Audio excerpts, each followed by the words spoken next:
नमस्कार मंडळी, माझं नाव प्रमोद रानडे. नाटको फार्मा ओके, हा शेअर हैदराबाद बेस्ड कंपनी आहे. त्याचा आपण आता अभ्यास करूया. ओके, हा शेअरचा पीक झाला 1558 वगैरे 2024 ऑगस्ट. ओके, आणि त्याच्यानंतर जो पडला 770 आला 2025च्या फेब्रुवारीमध्ये, आणि सध्या त्याच्यावर 50-60 रुपये खाली असेल. ओके, तर हा शेअरचा बेसिकली फेस व्हॅल्यू 2 आहे, इक्विटी कमी आहे, फक्त 36 कोटी आहे, आणि P/8 आहे. 8 PEला कुठलं तुम्हाला फार्माचा शेअर मिळतो आहे, पण हा मिळतो आहे नाटको फार्मा. ओके, 8.37 वगैरे. ROC 32%, ROE 28%, बॉरोईंग फक्त 280 crores. ओके, आणि स्प्लिट पण होऊ शकतो FE2 असल्यामुळे. 8 प्लांट्स आहेत त्यांचे तेलंगणामध्ये आणि इतर ठिकाणी. 8 प्लांट्स, आणि they are present in 10 countries. असं ॲन्युअल रिपोर्ट सांगतो.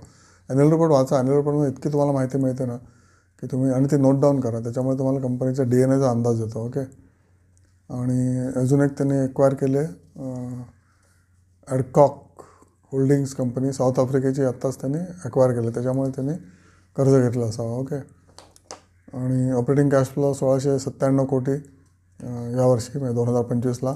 त्याच्या आधी 1212 कोटी होता. प्रमोटरकडे 50% शेअर्स आहेत आणि कॉन्स्टंट आहेत, विकलेले नाहीत त्यांनी.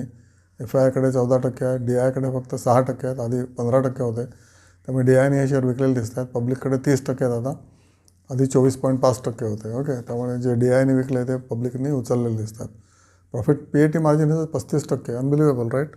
फार्मा कंपनीचं पॅट मार्जिन 35%, आणि गेल्या वर्षी होतं 42%. PAT margin unbelievable, yes, but that is true. पण 42% यावर्षी आहे, गेल्या वर्षी 34% होतं.